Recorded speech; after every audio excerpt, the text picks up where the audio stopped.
Chapter 2. One evening as I was lying flat on the deck of my steamboat, I heard voices approaching, and there were the nephew and the uncle strolling along the bank. I laid my head on my arm again, and had nearly lost myself in a doze, when somebody said in my ear, as it were, "I am as harmless as a little child, but I don't like to be dictated to. Am I the manager or am I not? I was ordered to send him there. It's incredible." I became aware that the two were standing on the shore alongside the forepart of the steamboat, just below my head. I did not move. It did not occur to me to move. I was sleepy. "It is unpleasant," grunted the uncle. "He has asked the administration to be sent there," said the other, with the idea of showing what he could do, and I was instructed accordingly. Look at the influence that man must have. Is it not frightful? They both agreed it was frightful, then made several bizarre remarks, make rain and fine weather, one man the council by the nosebits of absurd sentences that got the better of my drowsiness. So that I had pretty near the whole of my wits about me when the uncle said, "The climate may do away with this difficulty for you." "Is he alone there?" "Yes," answered the manager. "He sent his assistant down the river with a note to me in these terms: clear this poor devil out of the country, and don't bother sending more of that sort. I had rather be alone than have the kind of men you can dispose of with me." It was more than a year ago. Can you imagine such impudence? "Anything since then?" asked the other hoarsely. "Ivory," jerked the nephew, "lots of it, prime sort, lots most annoying, from him." "And with that?" questioned the heavy rumble. "Invoice," was the reply, fired out, so to speak. Then silence. They had been talking about Kurtz. I was broad awake by this time, but, lying perfectly at ease, remained still, having no inducement to change my position. "How did that ivory come all this way?" growled the elder man, who seemed very vexed. The other explained that it had come with a fleet of canoes in charge of an English half-caste clerk Kurtz had with him. That Kurtz had apparently intended to return himself, the station being by that time bare of goods and stores. But after coming 300 miles, had suddenly decided to go back, which he started to do alone in a small dugout with 4 paddlers, leaving the half-caste to continue down the river with the ivory. The two fellows there seemed astounded at anybody attempting such a thing. They were at a loss for an adequate motive. As to me, I seemed to see Kurtz for the first time. It was a distinct glimpse, the dugout, for paddling savages, and the lone white man turning his back suddenly on the headquarters. On relief, on thoughts of home perhaps, setting his face towards the depths of the wilderness, towards his empty and desolate station. I did not know the motive. Perhaps he was just simply a fine fellow who stuck to his work for its own sake. His name, you understand, had not been pronounced once. He was that man. The half-caste, who, as far as I could see, had conducted a difficult trip with great prudence and pluck, was invariably alluded to as that scoundrel. The scoundrel had reported that the man had been very ill, had recovered imperfectly. The two below me moved away then a few paces, and strolled back and forth at some little distance. I heard, military post, Dr. 200 miles, quite alone, no unavoidable delays, 9 months, no news, strange rumors. They approached again, just as the manager was saying, "No one, as far as I know, unless a species of wandering trader, a pestilential fellow, snapping ivory from the natives." Who was it they were talking about now? I gathered in snatches that this was some man supposed to be in Kurtz's district, and of whom the manager did not approve. "We will not be free from unfair competition till one of these fellows is hanged for an example," he said. "Certainly," grunted the other, "get him hanged." "Why not? Anything can be done in this country." "That's what I say, nobody here, you understand, here, can endanger your position." "And why? You stand the climate, you outlast them all." "The danger is in Europe, but there before I left I took care to dash." They moved off and whispered, then their voices rose again. "The extraordinary series of delays is not my fault. I did my best. The fat man sighed. Very sad. And the pestiferous absurdity of his talk, continued the other, he bothered me enough when he was here. Each station should be like a beacon on the road towards better things, a center for trade of course, but also for humanizing, improving, instructing. Conceive you that ass. And he wants to be manager. No, it's dash here he got choked by excessive indignation, and I lifted my head the least bit. I was surprised to see how near they were right under me. I could have spat upon their hats. They were looking on the ground, absorbed in thought. The manager was switching his leg with a slender twig, his sagacious relative lifted his head. You have been well since you came out this time? He asked. The other gave a start. Who? I. Oh. Like a charm, like a charm. But the rest, oh, my goodness. All sick. They die so quick, too, that I haven't the time to send them out of the country. It's incredible. Just so, grunted the uncle. Ah. My boy, trust to this, I say, trust to this. I saw him extend his short flipper of an arm for a gesture that took in the forest, the creek, the mud. The river seemed to beckon with a dishonoring flourish before the sunlit face of the land, a treacherous appeal to the lurking death. To the hidden evil, to the profound darkness of its heart.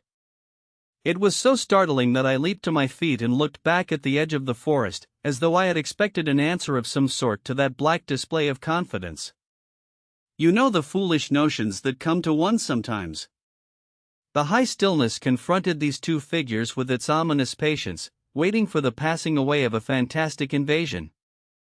They swore aloud together out of sheer fright, I believe, then pretending not to know anything of my existence, turned back to the station. The sun was low, and leaning forward side by side, they seemed to be tugging painfully uphill their two ridiculous shadows of unequal length. That trailed behind them slowly over the tall grass without bending a single blade. In a few days the El Dorado expedition went into the patient wilderness, that closed upon it as the sea closes over a diver. Long afterwards the news came that all the donkeys were dead. I know nothing as to the fate of the less valuable animals. They, no doubt, like the rest of us, found what they deserved. I did not inquire. I was then rather excited at the prospect of meeting Kurtz very soon. When I say very soon, I mean it comparatively. It was just 2 months from the day we left the creek when we came to the bank below Kurtz's station. Going up that river was like traveling back to the earliest beginnings of the world, when vegetation rioted on the earth and the big trees were kings. An empty stream, a great silence, an impenetrable forest. The air was warm, thick, heavy, sluggish. There was no joy in the brilliance of sunshine. The long stretches of the waterway ran on, deserted, into the gloom of overshadowed distances. On silvery sandbanks hippos and alligators sunned themselves side by side. The broadening waters flowed through a mob of wooded islands. You lost your way on that river as you would in a desert. And butted all day long against shoals, trying to find the channel. Till you thought yourself bewitched and cut off forever from everything you had known once, somewhere far away in another existence perhaps. There were moments when one's past came back to one, as it will sometimes when you have not a moment to spare for yourself. But it came in the shape of an unrestful and noisy dream, remembered with wonder amongst the overwhelming realities of this strange world of plants and water and silence.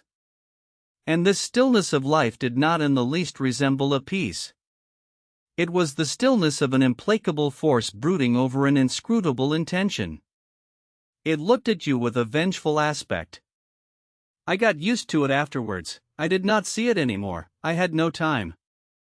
I had to keep guessing at the channel. I had to discern, mostly by inspiration, the signs of hidden banks. I watched for sunken stones. I was learning to clap my teeth smartly before my heart flew out.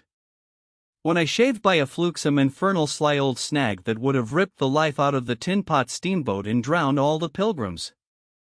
I had to keep a lookout for the signs of dead wood we could cut up in the night for next day's steaming. When you have to attend to things of that sort, to the mere incidents of the surface, the reality, I tell you, fades. The inner truth is hidden luckily. But I felt it all the same. I felt often its mysterious stillness watching me at my monkey tricks, just as it watches you fellows performing on your respective tightropes. For what is it? Try to be civil, Marlow, growled a voice, and I knew there was at least one listener awake besides myself. I beg your pardon. I forgot the heartache which makes up the rest of the price. And indeed, what does the price matter, if the trick be well done? You do your tricks very well. And I didn't do badly either, since I managed not to sink that steamboat on my first trip. It's a wonder to me yet. Imagine a blindfolded man set to drive a van over a bad road. I sweated and shivered over that business considerably, I can tell you. After all, for a seaman, to scrape the bottom of the thing that's supposed to float all the time under his care is the unpardonable sin. No one may know of it, but you never forget the thump, eh? A blow on the very heart. You remember it, you dream of it, you wake up at night and think of it years after and go hot and cold all over. I don't pretend to say that steamboat floated all the time. More than once she had to wait for a bit, with 20 cannibals splashing around and pushing. We had enlisted some of these chaps on the way for a crew. Fine fellows, cannibals in their place. They were men one could work with, and I am grateful to them.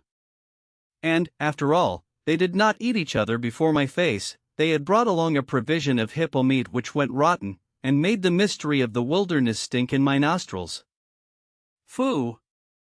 I can sniff it now. I had the manager on board and 3 or 4 pilgrims with their staves all complete. Sometimes we came upon a station close by the bank, clinging to the skirts of the unknown, and the white men rushing out of a tumble-down hovel. With great gestures of joy and surprise and welcome, seemed very strange, had the appearance of being held there captive by a spell. The word ivory would ring in the air for a while, and on we went again into the silence, along empty reaches. Round the still bends, between the high walls of our winding way, reverberating in hollow claps the ponderous beat of the stern wheel. Trees, millions of trees, massive, immense, running up high, and at their foot, hugging the bank against the stream, crept the little begrimed steamboat, like a sluggish beetle crawling on the floor of a lofty portico. It made you feel very small, very lost, and yet it was not altogether depressing, that feeling. After all, if you were small, the grimy beetle crawled on, which was just what you wanted it to do. Where the pilgrims imagined it crawled to, I don't know. To some place where they expected to get something. I bet. For me it crawled towards Kurtz exclusively, but when the steam pipes started leaking we crawled very slow. The reaches opened before us and closed behind, as if the forest had stepped leisurely across the water to bar the way for our return. We penetrated deeper and deeper into the heart of darkness. It was very quiet there. At night sometimes the roll of drums behind the curtain of trees would run up the river and remain sustained faintly, as if hovering in the air high over our heads, till the first break of day. Whether it meant war, peace, or prayer we could not tell.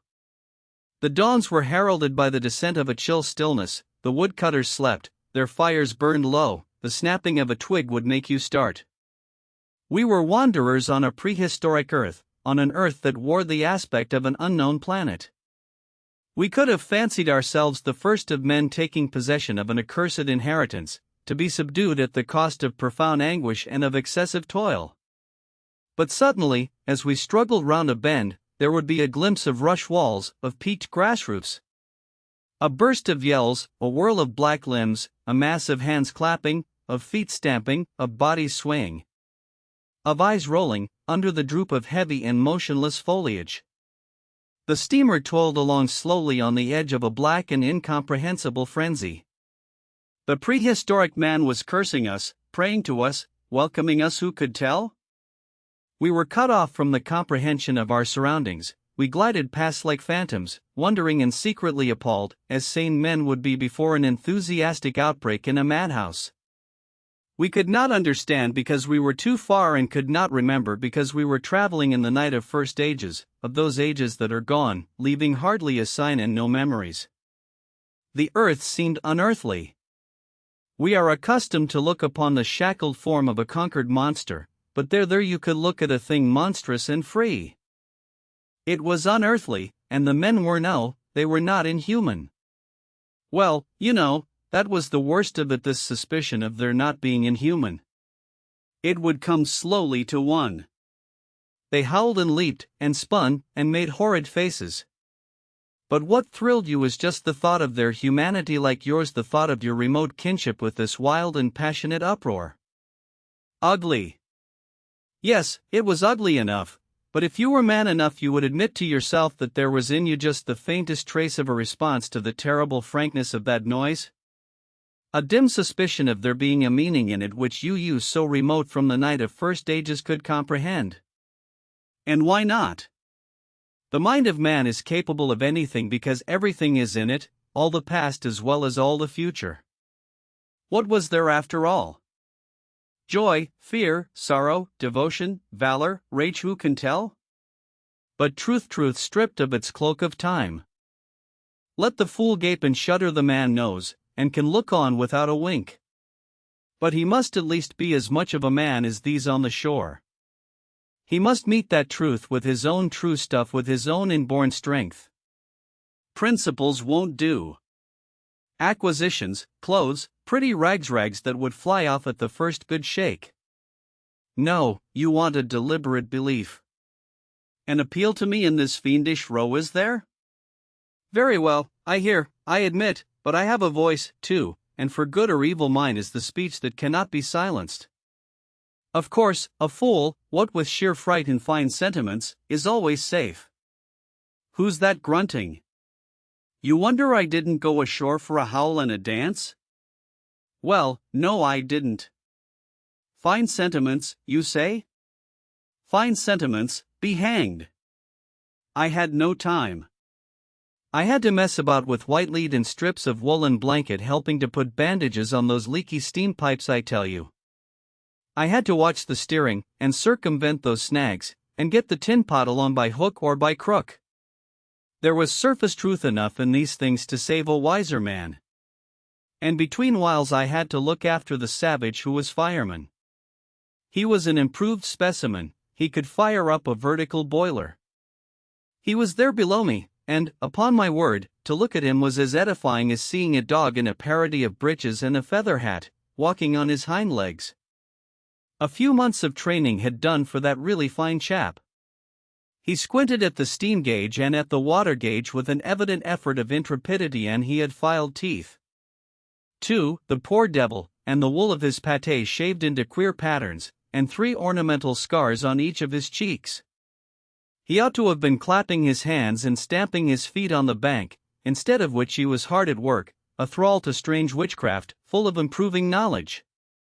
He was useful because he had been instructed, and what he knew was this: that should the water in that transparent thing disappear, the evil spirit inside the boiler would get angry through the greatness of his thirst, and take a terrible vengeance.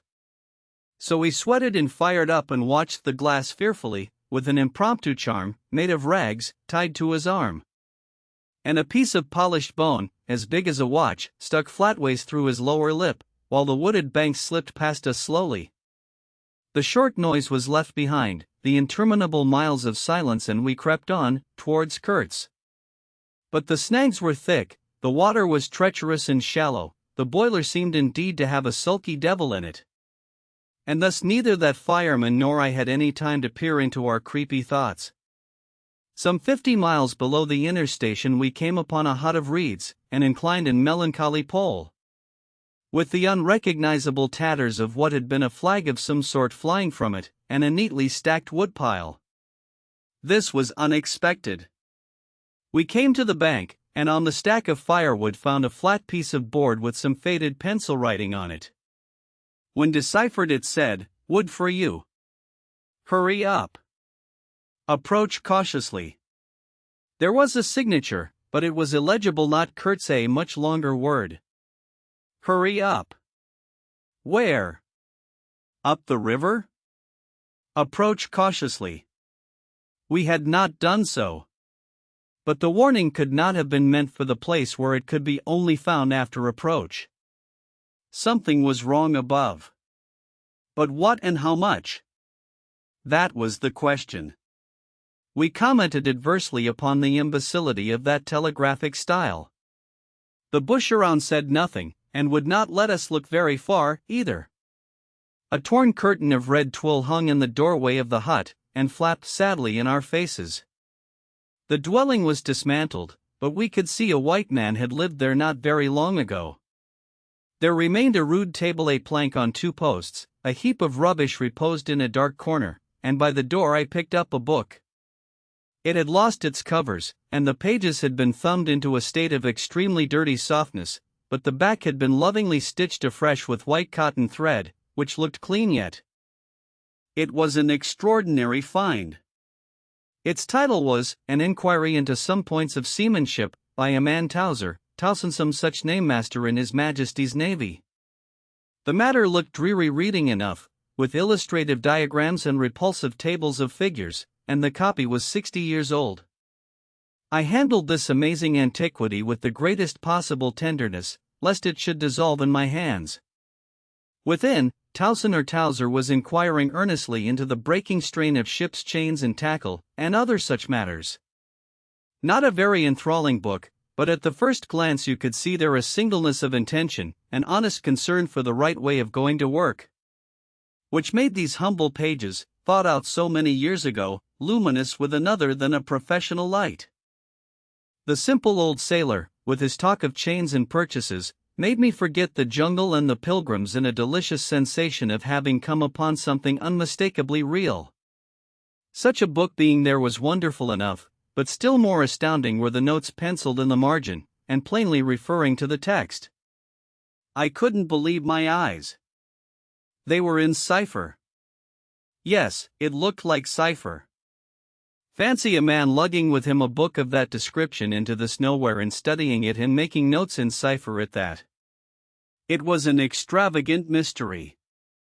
I had been dimly aware for some time of a worrying noise, and when I lifted my eyes I saw the woodpile was gone, and the manager, aided by all the pilgrims, was shouting at me from the riverside. I slipped the book into my pocket. I assure you, to leave off reading was like tearing myself away from the shelter of an old and solid friendship. I started the lame engine ahead. It must be this miserable traitor, this intruder, exclaimed the manager, looking back malevolently at the place we had left. He must be English, I said. It will not save him from getting into trouble if he is not careful, muttered the manager darkly. I observed with assumed innocence that no man was safe from trouble in this world. The current was more rapid now, the steamer seemed at her last gasp, the stern wheel flopped languidly. And I caught myself listening on tiptoe for the next beat of the boat, for in sober truth I expected the wretched thing to give up every moment. It was like watching the last flickers of a life. But still we crawled. Sometimes I would pick out a tree a little way ahead to measure our progress towards Kurtz, but I lost it invariably before we got abreast. To keep the eyes so long on one thing was too much for human patience. The manager displayed a beautiful resignation. I fretted and fumed and took to arguing with myself whether or no I would talk openly with Kurtz, but before I could come to any conclusion it occurred to me that my speech or my silence, indeed any action of mine, would be a mere futility. What did it matter what anyone knew or ignored? What did it matter who was manager? One gets sometimes such a flash of insight. The essentials of this affair lay deep under the surface, beyond my reach, and beyond my power of meddling. Towards the evening of the second day we judged ourselves about 8 miles from Kurtz's station. I wanted to push on, but the manager looked grave, and told me the navigation up there was so dangerous that it would be advisable, the sun being very low already, to wait where we were till next morning. Moreover, he pointed out that if the warning to approach cautiously were to be followed, we must approach in daylight, not at dusk or in the dark. This was sensible enough. 8 miles meant nearly 3 hours steaming for us, and I could also see suspicious ripples at the upper end of the reach. Nevertheless, I was annoyed beyond expression at the delay, and most unreasonably, too, since one night more could not matter much after so many months. As we had plenty of wood, and caution was the word, I brought up in the middle of the stream. The reach was narrow, straight, with high sides like a railway cutting. The dusk came gliding into it long before the sun had set. The current ran smooth and swift, but a dumb immobility sat on the banks. The living trees, lashed together by the creepers and every living bush of the undergrowth, might have been changed into stone, even to the slenderest twig, to the lightest leaf. It was not sleep, it seemed unnatural, like a state of trance. Not the faintest sound of any kind could be heard. You looked on amazed, and began to suspect yourself of being deaf. Then the night came suddenly, and struck you blind as well. About 3 in the morning some large fish leaped, and the loud splash made me jump as though a gun had been fired. When the sun rose there was a white fog, very warm and clammy, and more blinding than the night. It did not shift or drive, it was just there, standing all round you like something solid. At 8 or 9, perhaps, it lifted as a shutter lifts. We had a glimpse of the towering multitude of trees, of the immense matted jungle. With the blazing little ball of the sun hanging over it all perfectly still, and then the white shutter came down again. Smoothly, as if sliding in greased grooves. I ordered the chain, which we had begun to heave in, to be paid out again. Before it stopped running with a muffled rattle, a cry, a very loud cry, as of infinite desolation, soared slowly in the opaque air. It ceased. A complaining clamor, modulated in savage discords, filled our ears. The sheer unexpectedness of it made my hair stir under my cap. I don't know how it struck the others. To me it seemed as though the mist itself had screamed, so suddenly, and apparently from all sides at once, did this tumultuous and mournful uproar arise. It culminated in a hurried outbreak of almost intolerably excessive shrieking, which stopped short, leaving us stiffened in a variety of silly attitudes, and obstinately listening to the nearly as appalling and excessive silence. Good God! What is the meaning? Stammered at my elbow one of the pilgrims, a little fat man, with sandy hair and red whiskers, who wore side-spring boots, and pink pajamas tucked into his socks. 2 others remained open-mouthed a whole minute, then dashed into the little cabin, to rush out incontinently and stand darting scared glances, with Winchesters at ready in their hands. What we could see was just the steamer we were on, her outlines blurred as though she had been on the point of dissolving. And a misty strip of water, perhaps 2 feet broad, around her, and that was all. The rest of the world was nowhere, as far as our eyes and ears were concerned. Just nowhere. Gone, disappeared, swept off without leaving a whisper or a shadow behind. I went forward, and ordered the chain to be hauled in short, so as to be ready to trip the anchor and move the steamboat at once if necessary. Will they attack? Whispered an odd voice. We will be all butchered in this fog, murmured another. The faces twitched with the strain, the hands trembled slightly, the eyes forgot to wink. It was very curious to see the contrast of expressions of the white men and of the black fellows of our crew, who were as much strangers to that part of the river as we, though their homes were only 800 miles away. The whites, of course greatly discomposed, had besides a curious look of being painfully shocked by such an outrageous row. The others had an alert, naturally interested expression, but their faces were essentially quiet, even those of the 1 or 2 who grinned as they hauled at the chain. Several exchanged short, grunting phrases, which seemed to settle the matter to their satisfaction. Their headman, a young, broad-chested black, severely draped in dark blue fringed cloths, with fierce nostrils and his hair all done up artfully in oily ringlets, stood near me. Aha! I said, just for good fellowship's sake. Catch him, he snapped, with a bloodshot widening of his eyes and a flash of sharp teeth. Catch him. Give him to us. To you, eh? I asked, What would you do with them? Eat 'em, he said curtly, and, leaning his elbow on the rail, looked out into the fog in a dignified and profoundly pensive attitude. I would no doubt have been properly horrified, had it not occurred to me that he and his chaps must be very hungry, that they must have been growing increasingly hungry for at least this month past. They had been engaged for 6 months. I don't think a single one of them had any clear idea of time, as we at the end of countless ages have. They still belonged to the beginnings of time, had no inherited experience to teach them, as it were, and of course, as long as there was a piece of paper written over in accordance with some farcical law or other made down the river, it didn't enter anybody's head to trouble how they would live. Certainly they had brought with them some rotten hippo meat, which couldn't have lasted very long, anyway. Even if the pilgrims hadn't, in the midst of a shocking hullabaloo, thrown a considerable quantity of it overboard. It looked like a high-handed proceeding, but it was really a case of legitimate self-defense. You can't breathe dead hippo waking, sleeping, and eating, and at the same time keep your precarious grip on existence.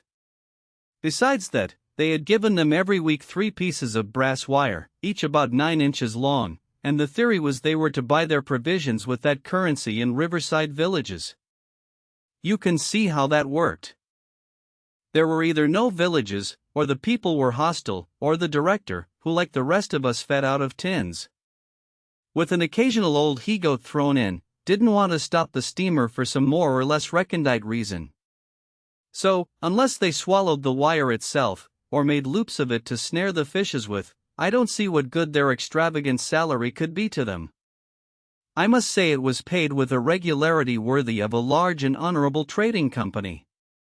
For the rest, the only thing to eat, though it didn't look eatable in the least, I saw in their possession was a few lumps of some stuff like half-cooked dough, of a dirty lavender color, they kept wrapped in leaves, and now and then swallowed a piece of, but so small that it seemed done more for the looks of the thing than for any serious purpose of sustenance. Why in the name of all the gnawing devils of hunger they didn't go for us they were 30 to 5 and have a good tuck-in for once, amazes me now when I think of it. They were big powerful men, with not much capacity to weigh the consequences, with courage, with strength, even yet, though their skins were no longer glossy and their muscles no longer hard. And I saw that something restraining, one of those human secrets that baffle probability, had come into play there. I looked at them with a swift quickening of interest, not because it occurred to me I might be eaten by them before very long, though I own to you that just then I perceived in a new light, as it were, how unwholesome the pilgrims looked.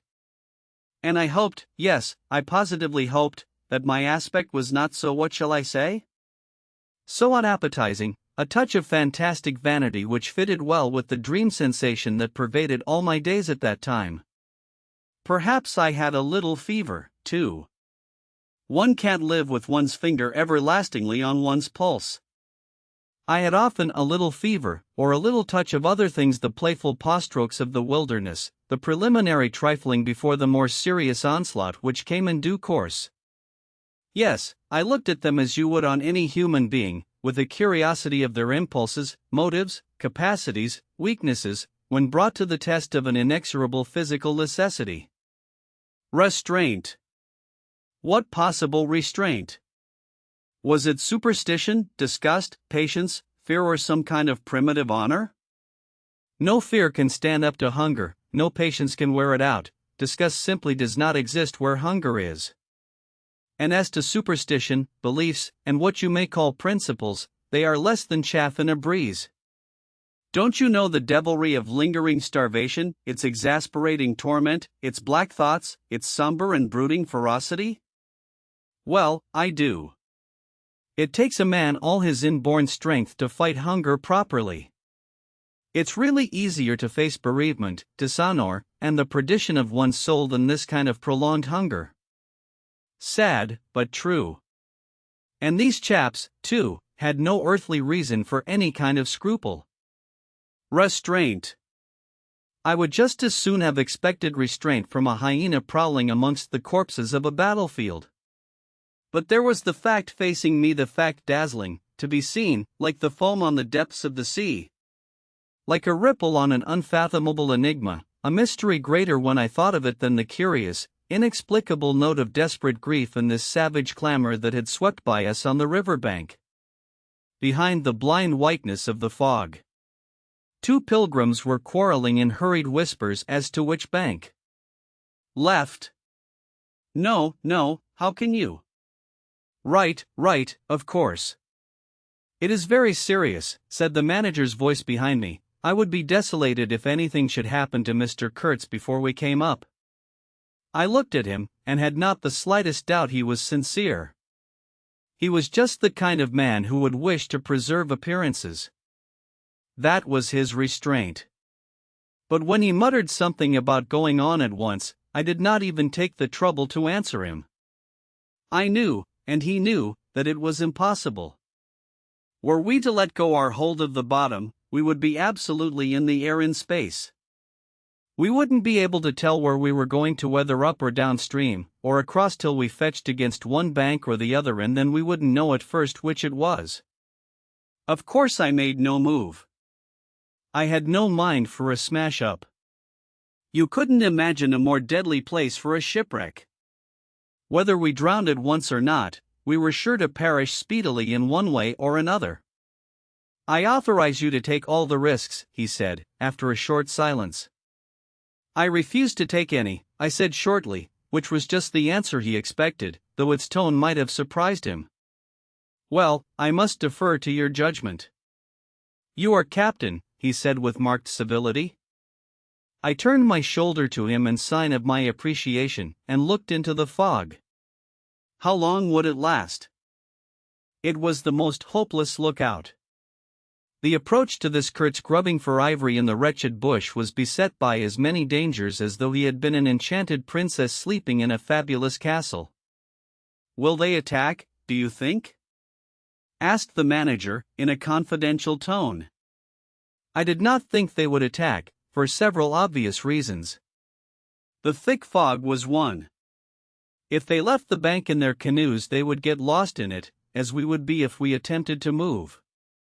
Still, I had also judged the jungle of both banks quite impenetrable, and yet eyes were in it, eyes that had seen us. The riverside bushes were certainly very thick, but the undergrowth behind was evidently penetrable. However, during the short lift I had seen no canoes anywhere in the reach, certainly not abreast of the steamer. But what made the idea of attack inconceivable to me was the nature of the noise of the cries we had heard. They had not the fierce character boding immediate hostile intention. Unexpected, wild, and violent as they had been, they had given me an irresistible impression of sorrow. The glimpse of the steamboat had for some reason filled those savages with unrestrained grief. The danger, if any, I expounded, was from our proximity to a great human passion let loose. Even extreme grief may ultimately vent itself in violence, but more generally takes the form of apathy. You should have seen the pilgrims stare. They had no heart to grin, or even to revile me, but I believe they thought me gone mad with fright, maybe. I delivered a regular lecture. My dear boys, it was no good bothering. Keep a lookout? Well, you may guess I watched the fog for the signs of lifting as a cat watches a mouse. But for anything else our eyes were of no more use to us than if we had been buried miles deep in a heap of cotton wool. It felt like it, too choking, warm, stifling. Besides, all I said, though it sounded extravagant, was absolutely true to fact. What we afterwards alluded to as an attack was really an attempt at repulse. The action was very far from being aggressive. It was not even defensive, in the usual sense. It was undertaken under the stress of desperation, and in its essence was purely protective. It developed itself, I should say, 2 hours after the fog lifted, and its commencement was at a spot, roughly speaking, about 1.5 miles below Kurtz's station. We had just floundered and flopped round a bend, when I saw an islet, a mere grassy hummock of bright green, in the middle of the stream. It was the only thing of the kind, but as we opened the reach more, I perceived it was the head of a long sandbank, or rather of a chain of shallow patches stretching down the middle of the river. They were discolored, just awash, and the whole lot was seen just under the water, exactly as a man's backbone is seen running down the middle of his back under the skin. Now, as far as I did see, I could go to the right or to the left of this. I didn't know either channel, of course. The banks looked pretty well alike, the depth appeared the same, but as I had been informed the station was on the west side, I naturally headed for the western passage. No sooner had we fairly entered it than I became aware it was much narrower than I had supposed. To the left of us there was the long uninterrupted shoal, and to the right a high, steep bank heavily overgrown with bushes. Above the bush the trees stood in serried ranks. The twigs overhung the current thickly, and from distance to distance a large limb of some tree projected rigidly over the stream. It was then well on in the afternoon, the face of the forest was gloomy, and a broad strip of shadow had already fallen on the water. In this shadow we steamed up very slowly, as you may imagine.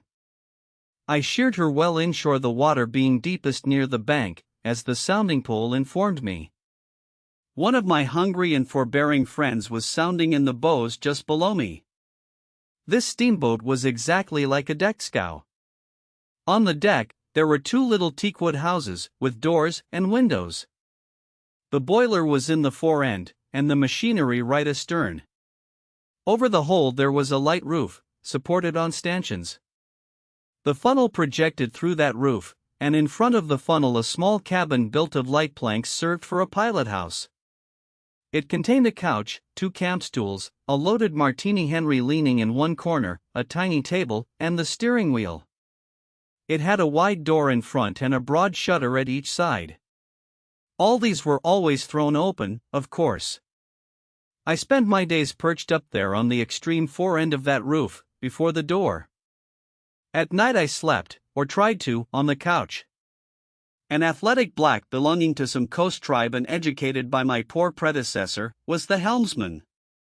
He sported a pair of brass earrings, wore a blue cloth wrapper from the waist to the ankles, and thought all the world of himself. He was the most unstable kind of fool I had ever seen. He steered with no end of a swagger while you were by, but if he lost sight of you, he became instantly the prey of an abject funk, and would let that cripple of a steamboat get the upper hand of him in a minute. I was looking down at the sounding pole, and feeling much annoyed to see it each try a little more of its stick out of that river, when I saw my poleman give up on the business suddenly, and stretch himself flat on the deck, without even taking the trouble to haul his pole in. He kept hold on it though, and it trailed in the water. At the same time the fireman, whom I could also see below me, sat down abruptly before his furnace and ducked his head. I was amazed.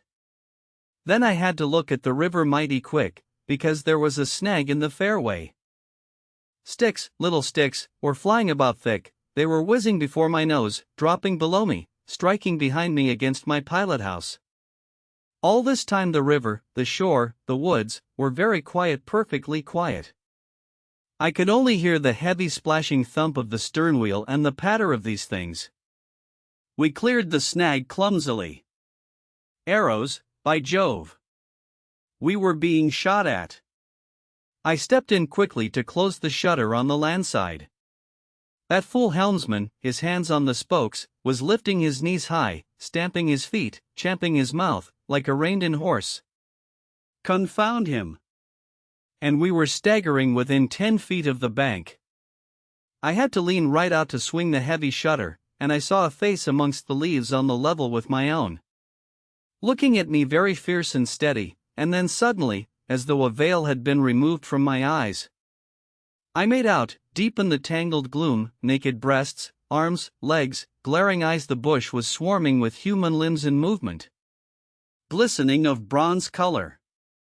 The twigs shook, swayed, and rustled, the arrows flew out of them, and then the shutter came to. "Steer her straight," I said to the helmsman. He held his head rigid, face forward, but his eyes rolled. He kept on lifting and setting down his feet gently, his mouth foamed a little. "Keep quiet," I said in a fury.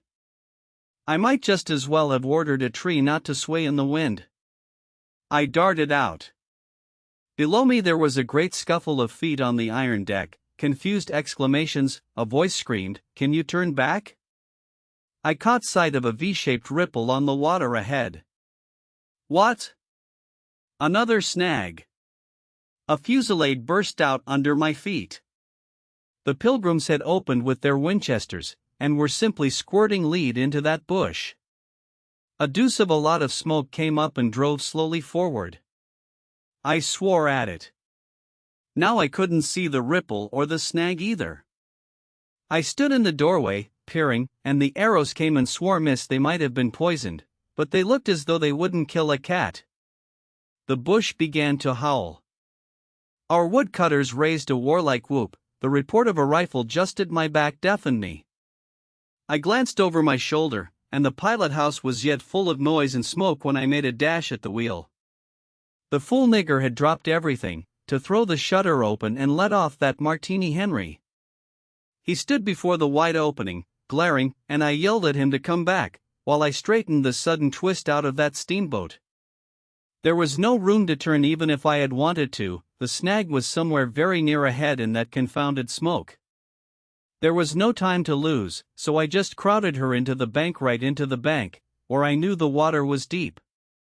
We tore slowly along the overhanging bushes in a whirl of broken twigs and flying leaves. The fusillade below stopped short, as I had foreseen it would when the squirts got empty. I threw my head back to a glinting was that traversed the pilot house, in at one shutter hole and out at the other. Looking past that mad helmsman, who was shaking the empty rifle and yelling at the shore, I saw vague forms of men running bent double, leaping, gliding, distinct, incomplete, evanescent. Something big appeared in the air before the shutter, the rifle went overboard, and the man stepped back swiftly. Looked at me over his shoulder in an extraordinary, profound, familiar manner, and fell upon my feet. The side of his head hit the wheel twice, and the end of what appeared a long cane clattered round and knocked over a little camp stool. It looked as though after wrenching that thing from somebody ashore he had lost his balance in the effort. The thin smoke had blown away, we were clear of the snag, and looking ahead I could see that in another 100 yards or so I would be free to sheer off. Away from the bank, but my feet felt so very warm and wet that I had to look down. The man had rolled on his back and stared straight up at me. Both his hands clutched that cane. It was the shaft of a spear that, either thrown or lunged through the opening, had caught him in the side. Just below the ribs, the blade had gone and out of sight. After making a frightful gash, my shoes were full. A pool of blood lay very still, gleaming dark red under the wheel. His eyes shone with an amazing luster. The fusillade burst out again. He looked at me anxiously, gripping the spear like something precious, with an air of being afraid I would try to take it away from him. I had to make an effort to free my eyes from his gaze and attend to the steering. With one hand I felt above my head for the line of the steam whistle, and jerked out screech after screech hurriedly. The tumult of angry and warlike yells was checked instantly.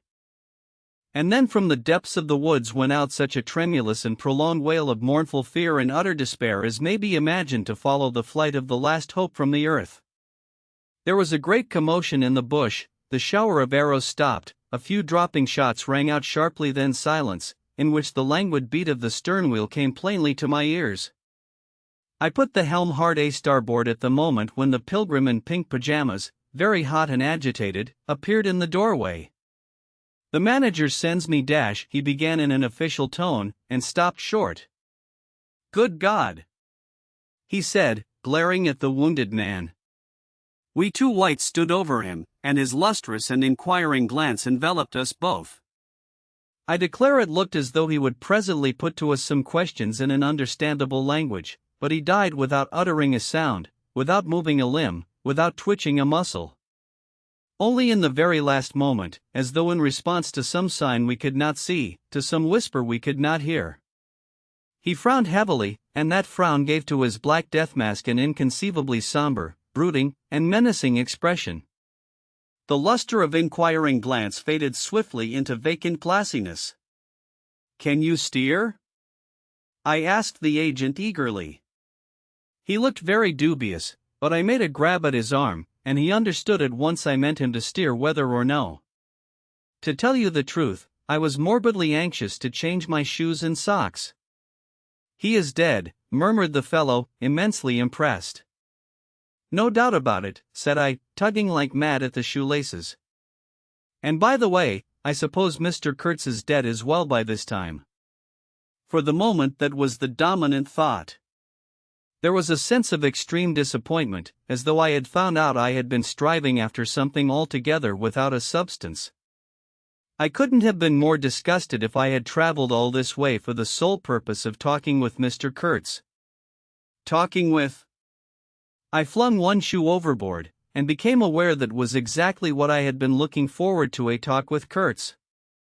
I made the strange discovery that I had never imagined him as doing, but as discoursing. I didn't say to myself, "Now I will never see him," or "Now I will never shake him by the hand," but "Now I will never hear him." The man presented himself as a voice. Not, of course, that I did not connect him with some sort of action.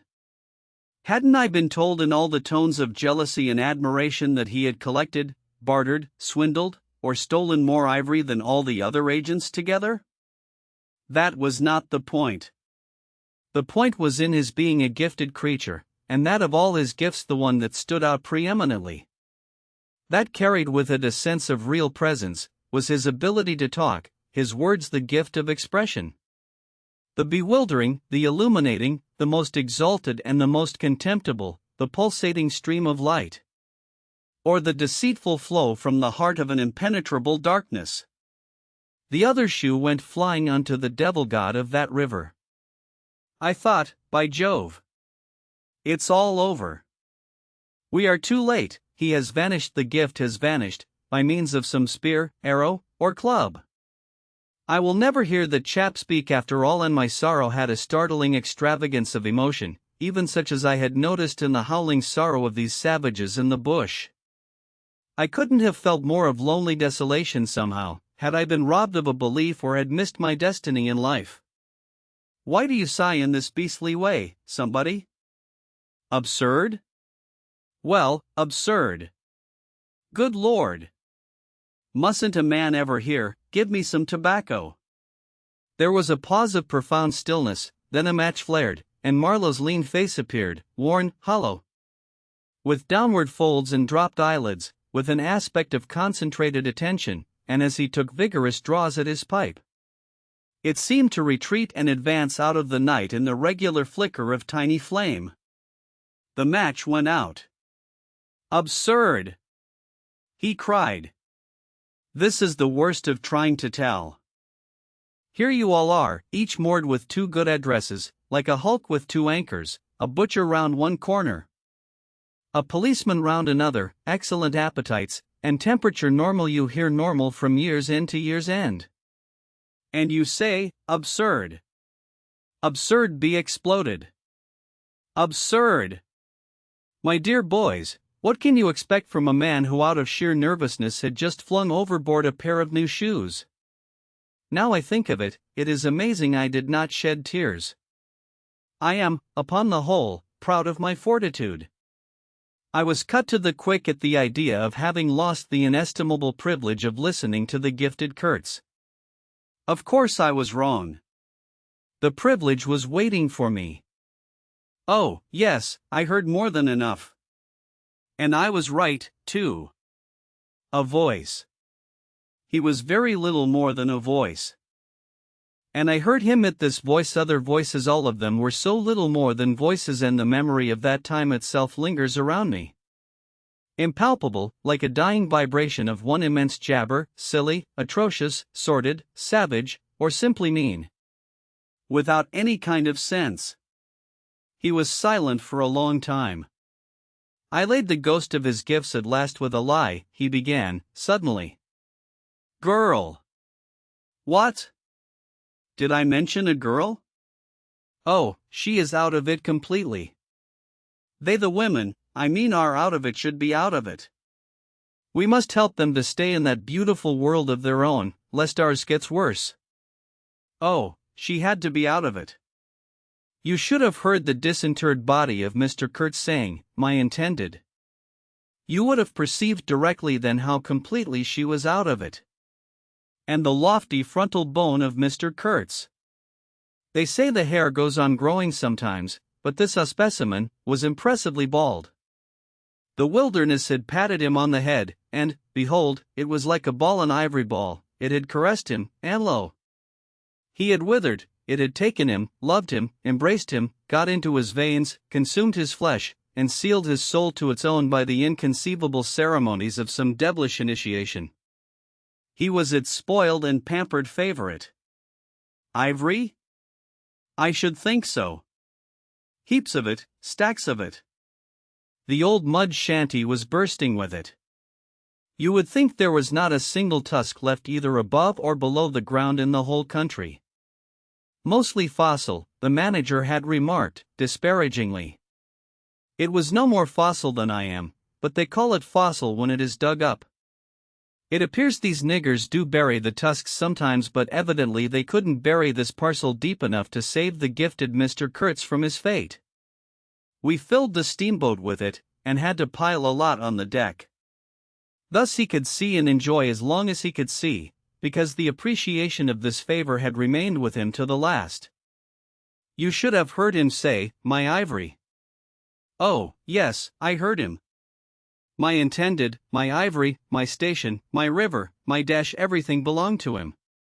It made me hold my breath in expectation of hearing the wilderness burst into a prodigious peal of laughter that would shake the fixed stars in their places. Everything belonged to him, but that was a trifle. The thing was to know what he belonged to, how many powers of darkness claimed him for their own. That was the reflection that made you creepy all over. It was impossible, it was not good for one either trying to imagine. He had taken a high seat amongst the devils of the land, I mean literally. You can't understand. How could you? With solid pavement under your feet, surrounded by kind neighbors ready to cheer you or to fall on you. Stepping delicately between the butcher and the policeman. In the holy terror of scandal and gallows and lunatic asylums, how can you imagine what particular region of the first ages a man's untrammeled feet may take him into by the way of solitude, utter solitude, without a policeman, by the way of silence, utter silence, where no warning voice of a kind neighbor can be heard whispering of public opinion? These little things make all the great difference. When they are gone, you must fall back upon your own innate strength, upon your own capacity for faithfulness. Of course, you may be too much of a fool to go wrong, too dull even to know you are being assaulted by the powers of darkness. I take it, no fool ever made a bargain for his soul with the devil. The fool is too much of a fool, or the devil too much of a devil, I don't know which. Or you may be such a thunderingly exalted creature as to be altogether deaf and blind to anything but heavenly sights and sounds. Then the earth for you is only a standing place, and whether to be like this is your loss or your gain I won't pretend to say. But most of us are neither one nor the other. The earth for us is a place to live in, or we must put up with sights, with sounds, with smells, too, by Jove. Breathe dead hippo, so to speak, and not be contaminated. And there, don't you see? Your strength comes in, the faith in your ability for the digging of unostentatious holes to bury the stuff, in your power of devotion, not to yourself, but to an obscure, back-breaking business. And that's difficult enough. Mind, I am not trying to excuse or even explain, I am trying to account to myself for Mr. Kurtz, for the shade of Mr. Kurtz. This initiated wraith from the back of nowhere honored me with its amazing confidence before it vanished altogether. This was because it could speak English to me. The original Kurtz had been educated partly in England, and as he was good enough to say himself, his sympathies were in the right place. His mother was half English, his father was half French. All Europe contributed to the making of Kurtz, and by I learned that, most appropriately, the International Society for the Suppression of Savage Customs had entrusted him with the making of a report for its future guidance. And he had written it, too. I've seen it.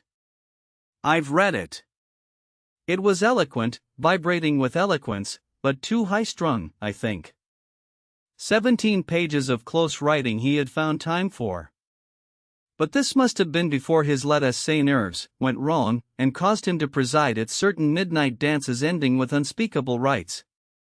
Which, as far as I reluctantly gathered from what I heard at various times, were offered up to him, do you understand? To Mr. Kurtz himself. But it was a beautiful piece of writing. The opening paragraph, however, in the light of later information, strikes me now as ominous. He began with the argument that we whites, from the point of development we had arrived at, must necessarily appear to them, savages. In the nature of supernatural beings we approach them with the might of a deity. And so on, and so on. By the simple exercise of our will we can exert a power for good practically unbounded, and so on, and so on. From that point he soared and took me with him. The peroration was magnificent, though difficult to remember, you know. It gave me the notion of an exotic immensity ruled by an august benevolence. It made me tingle with enthusiasm. This was the unbounded power of eloquence, of words, of burning noble words. There were no practical hints to interrupt the magic current of phrases, unless a kind of note at the foot of the last page, scrawled evidently much later, in an unsteady hand, may be regarded as the exposition of a method. It was very simple, and at the end of that moving appeal to every altruistic sentiment it blazed at you, luminous and terrifying, like a flash of lightning in a serene sky: exterminate all the brutes. The curious part was that he had apparently forgotten all about that valuable postscriptum, because, later on, when he in a sense came to himself, he repeatedly entreated me to take good care of my pamphlet, he called it, as it was sure to have in the future a good influence upon his career. I had full information about all these things, and, besides, as it turned out, I was to have the care of his memory. I've done enough for it to give me the indisputable right to lay it, if I choose, for an everlasting rest in the dustbin of progress, amongst all the sweepings and, figuratively speaking, all the dead cats of civilization. But then, you see, I can't choose. He won't be forgotten. Whatever he was not common. He had the power to charm or frighten rudimentary souls into an aggravated witch dance in his honor. He could also fill the small souls of the pilgrims with bitter misgivings. He had one devoted friend at least. And he had conquered one soul in the world that was neither rudimentary nor tainted with self-seeking. No, I can't forget him, though I am not prepared to affirm the fellow was exactly worth the life we lost in getting to him. I missed my late helmsman awfully. I missed him even while his body was still lying in the pilot-house. Perhaps you will think it passing strange, this regret for a savage who was no more account than a grain of sand in a black Sahara. Well, don't you see, he had done something, he had steered. 4 months I had him at my back, a helping instrument. It was a kind of partnership. He steered for me, I had to look after him, I worried about his deficiencies, and thus a subtle bond had been created, of which I only became aware when it was suddenly broken. And the intimate profundity of that look he gave me when he received his hurt remains to this day in my memory like a claim of distant kinship affirmed in a supreme moment.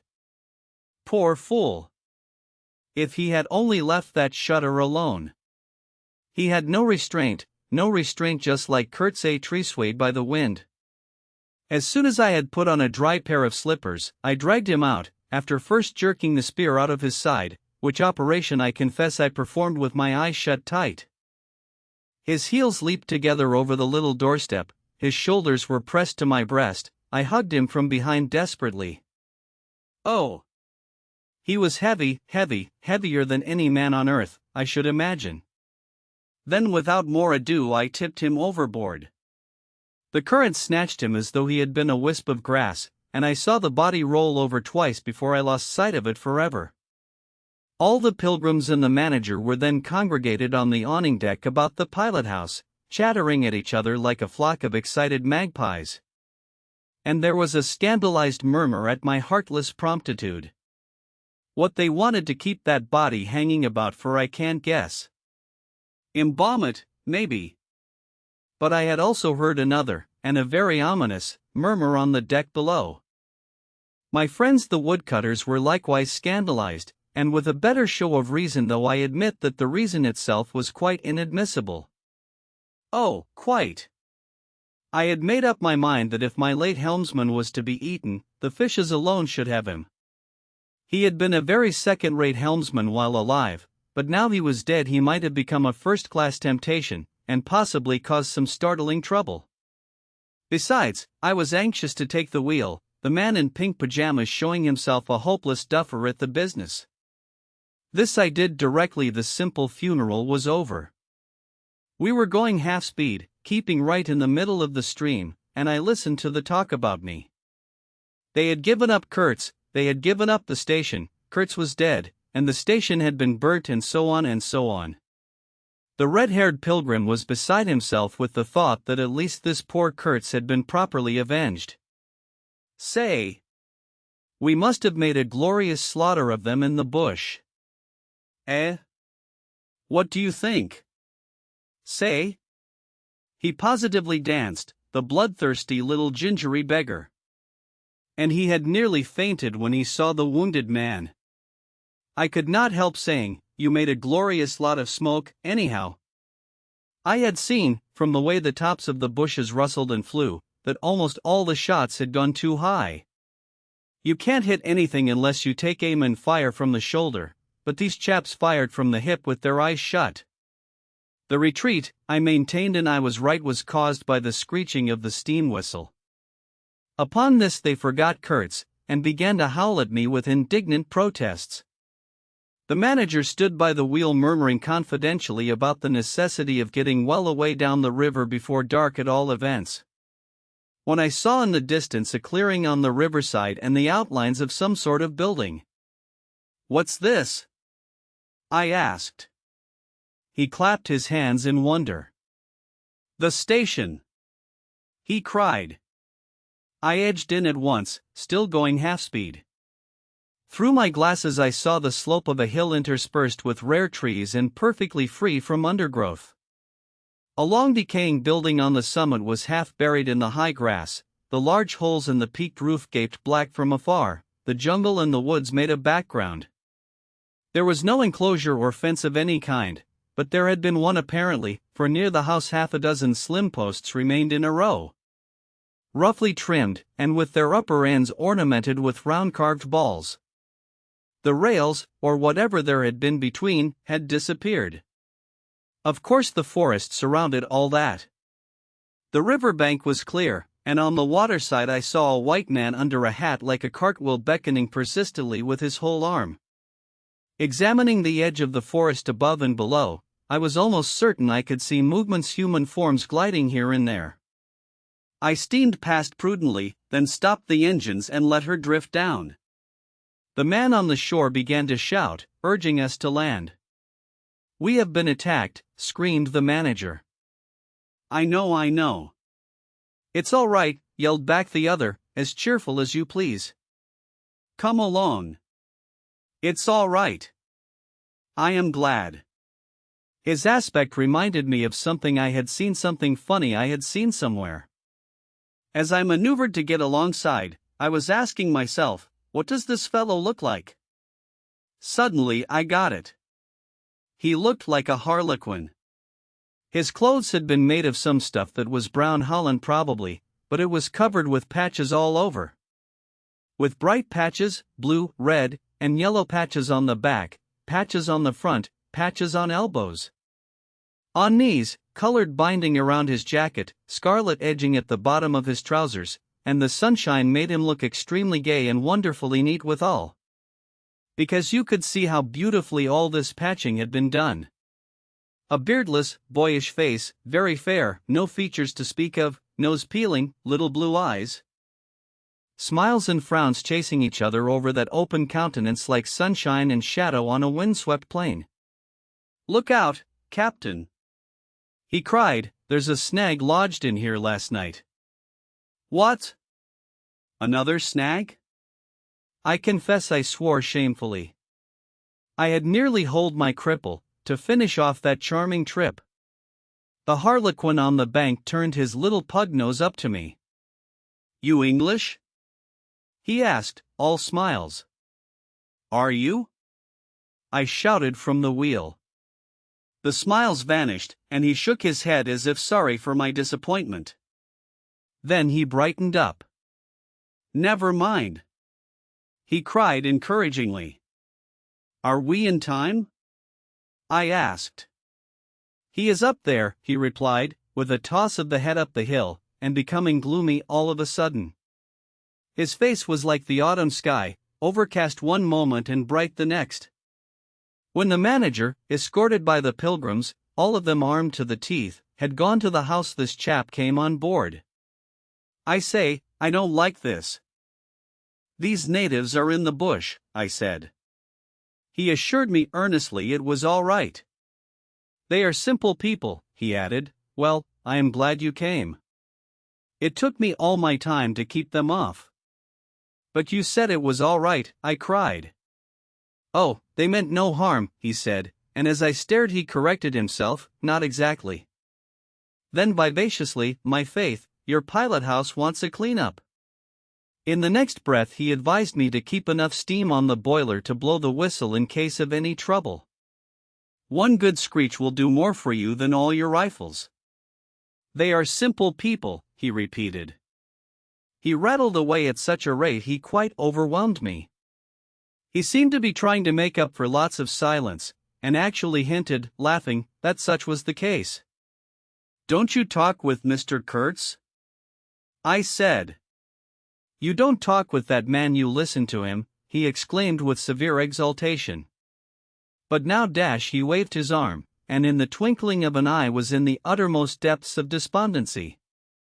In a moment he came up again with a jump, possessed himself of both my hands, shook them continuously, while he gabbled, "Brother sailor. Honor. Pleasure. Delight. Introduce myself. Russian. Son of an archpriest. Government of Tamboff. What? Tobacco. English tobacco, the excellent English tobacco. Now, that's brotherly. Smoke? Where's a sailor that does not smoke?" The pipe soothed him, and gradually I made out he had run away from school, had gone to sea in a Russian ship, ran away again, served some time in English ships, was now reconciled with the archpriest. He made a point of that. But when one is young one must see things, gather experience, ideas, enlarge the mind. "Here," I interrupted. "You can never tell. Here I met Mr. Kurtz," he said, youthfully solemn and reproachful. I held my tongue after that. It appears he had persuaded a Dutch trading house on the coast to fit him out with stores and goods, and had started for the interior with a light heart and no more idea of what would happen to him than a baby. He had been wandering about that river for nearly 2 years alone, cut off from everybody and everything. "I am not so young as I look. I am 25, he said. "At first old Van Schutten would tell me to go to the devil," he narrated with keen enjoyment, but I stuck to him. And talked, till at last he got afraid I would talk the hind leg off his favorite dog, so he gave me some cheap things and a few guns. And told me he hoped he would never see my face again. Good old Dutchman, Van Schutten.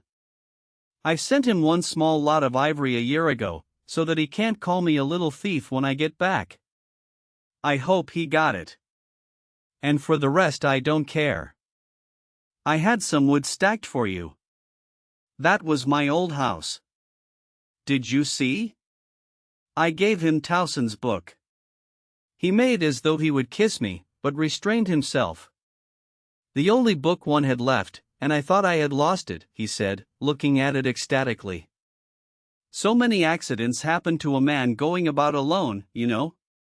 Canoes get upset sometimes, and sometimes you've got to clear out so quick when the people get angry. He thumbed the pages. You made notes in Russian? I asked. He nodded. I thought they were written in cipher, I said. He laughed, then became serious. I had lots of trouble to keep these people off, he said. Did they want to kill you? I asked. Oh, no. he cried, and checked himself. Why did they attack us? I pursued. He hesitated, then said shamefacedly, they don't want him to go. Don't they? I said curiously. He nodded a nod full of mystery and wisdom. I tell you, he cried, this man has enlarged my mind.